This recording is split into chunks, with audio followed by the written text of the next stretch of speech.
Can I get to Austin Beer Garden and Brewery without driving and without dying? I was going to take the bus, but that would have taken 45 minutes, and there's COVID. So I'm going to go by bike, and we'll see how that works. I believe that Austin has great potential to be a people-focused, life-size city. But right now, Austin is car-focused and not people-friendly. So I'm going to go to places that I want to go, record the journey along the way, and comment on the usages or violations of bicycling best practice. Starting with this intersection here at Riverside and I-35. I call this intersection We Hate People. It's friendly for cars.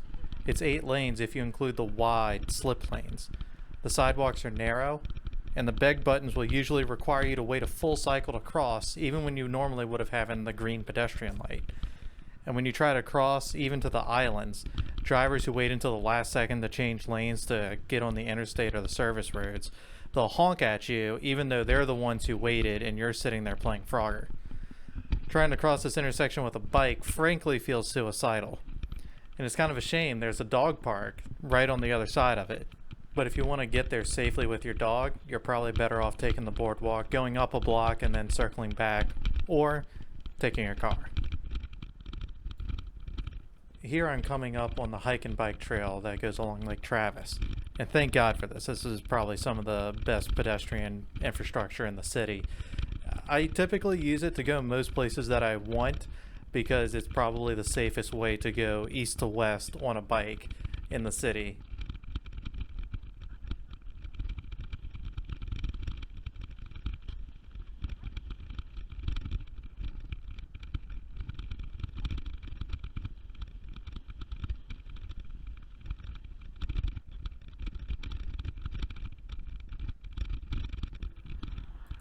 Back to Riverside. Now fortunately right here there is a bit of a barrier, but as you're going to see it doesn't last for very long, and riding or walking along this road on Riverside on this thin sidewalk next to the traffic is a little disconcerting. Fast moving traffic does feel a bit disconcerting. Here's where you wait for the beg button to allow you to cross. In the Netherlands, most beg buttons change the lights almost as soon as you press the button, whereas in America, they usually cue the pedestrian for crossing at the next cycle, requiring you to wait pretty long. But fortunately here, it didn't take very long at all, and I was able to cross pretty quickly. From here, I'm going to be taking some neighborhood roads. For this part of Austin, trying to get across anywhere, it's probably best to avoid any of the major roads and just go through the neighborhoods. At least, that's what I feel safest doing.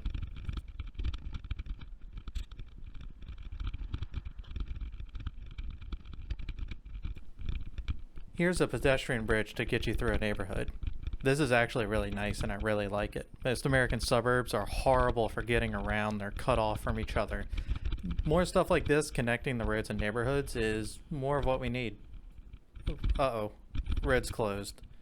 Fortunately, though, there's a park right here that I can go through.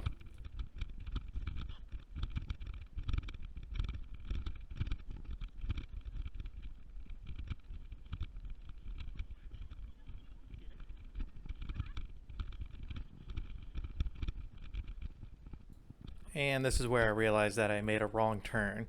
Google wants me to go this way.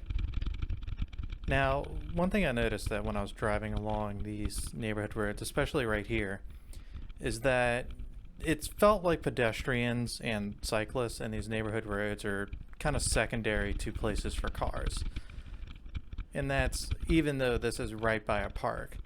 Like, I'm not too sure how comfortable I would be on these kind of roads just telling young kids to go out and play in them. Things may be a bit different, but it still seemed really primarily car focused and not people focused, even though it's the middle of a neighborhood right next to a park. And here is the first bicycle gutter of the trip. Now, this narrow strip of paint doesn't do anything to protect you from speeding cars. And the bicycle gutters really aren't good cycling infrastructure. It's kind of more of, we didn't really want to take space away from cars, so we're just going to put this paint here. What the best practice is a unidirectional bike lane that has some sort of a physical separation, such as like a curb or extra space with some kind of barriers. and not, for example, this speed bump that I just came across. How much effort did the city actually go through to do bicycle infrastructure if they're just going to put a line of paint down, leave speed bumps in the way, and then say, yay, we're cyclist friendly? That's not how it works.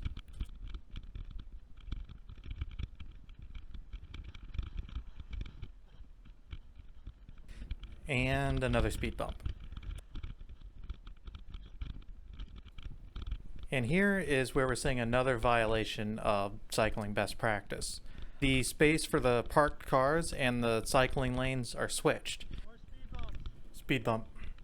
What you want to have is the barrier between the cyclists and the cars, which would mean that you would switch where the cars are parked and where the cycling lane is. So it'd be sidewalk, cycling lane, some kind of barrier, maybe the parked cars and then the road, rather than sidewalk, car, bicycle, car. And I think one of the reasons for this is that a lot of American cities have a really dumb, antiquated law that says parked cars must be by a curb. If we want to be people friendly and make our cities safer, give pedestrians and cyclists the extra barrier from moving cars. At this point, I'm actually starting to wonder if this light knows I'm here. Oh, thank goodness, a car. That is also crossing into the bicycle lane. Although, to be fair, I'm not really too sure what that lane is for, or that bicycle crossing is for, because it goes from a curb to a curb. I don't know what they want you to do. Do they want you to like ride your bike off the curb and then hop up to the other curb? I'm not too sure what that is doing right there. Time at light, 1 minute, 4 seconds since the time I got there. That's actually not bad. And no bike lane.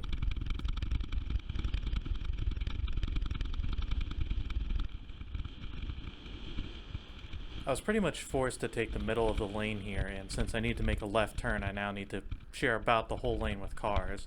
And there's no way I'm going to be riding my bike on this part of South Congress. The sidewalks here are barely wide enough for pedestrians, and considering how much foot traffic South Congress gets in general, you'd probably like that to be a little wider. I also stopped probably needlessly right here. I noticed that this driver was trying to turn right while looking left, and I don't think he had seen me, and I've actually been hit before by a driver who was making a right turn and not looking where they were going. So I might be a little overly cautious.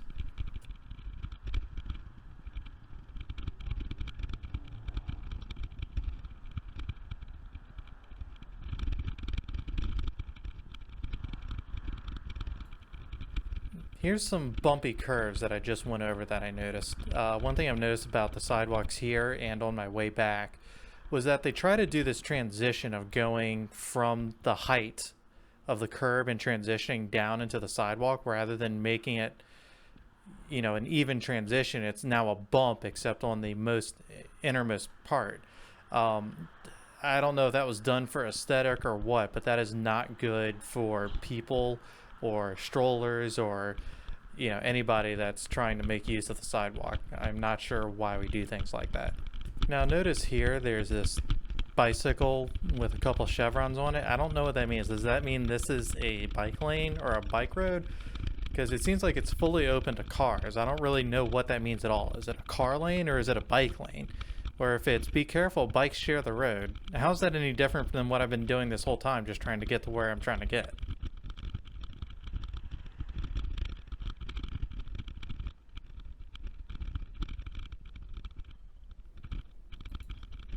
I finally made it to the end of the road after going uphill. And I took one look at this narrow road and I said, no, I'm not going to ride on that. Now that guy right there, I don't know if you saw him, but there is actually a cyclist riding on this road and he must be braver than I am. Finally getting to Oltorf Street. Now there is no way I would ride my bike on this narrow lane, 4-lane road. I'm just going to take whatever sidewalk infrastructure is available because this road is straight out of a road from City Skylines. It is not people friendly at all.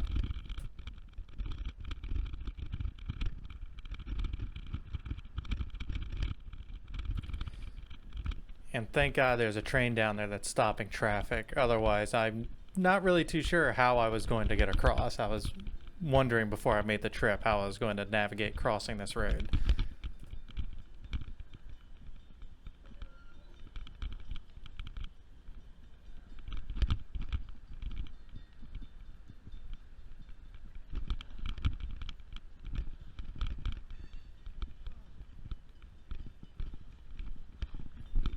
"21 minutes and 17 seconds, which is about exactly what Google Maps predicted it would take.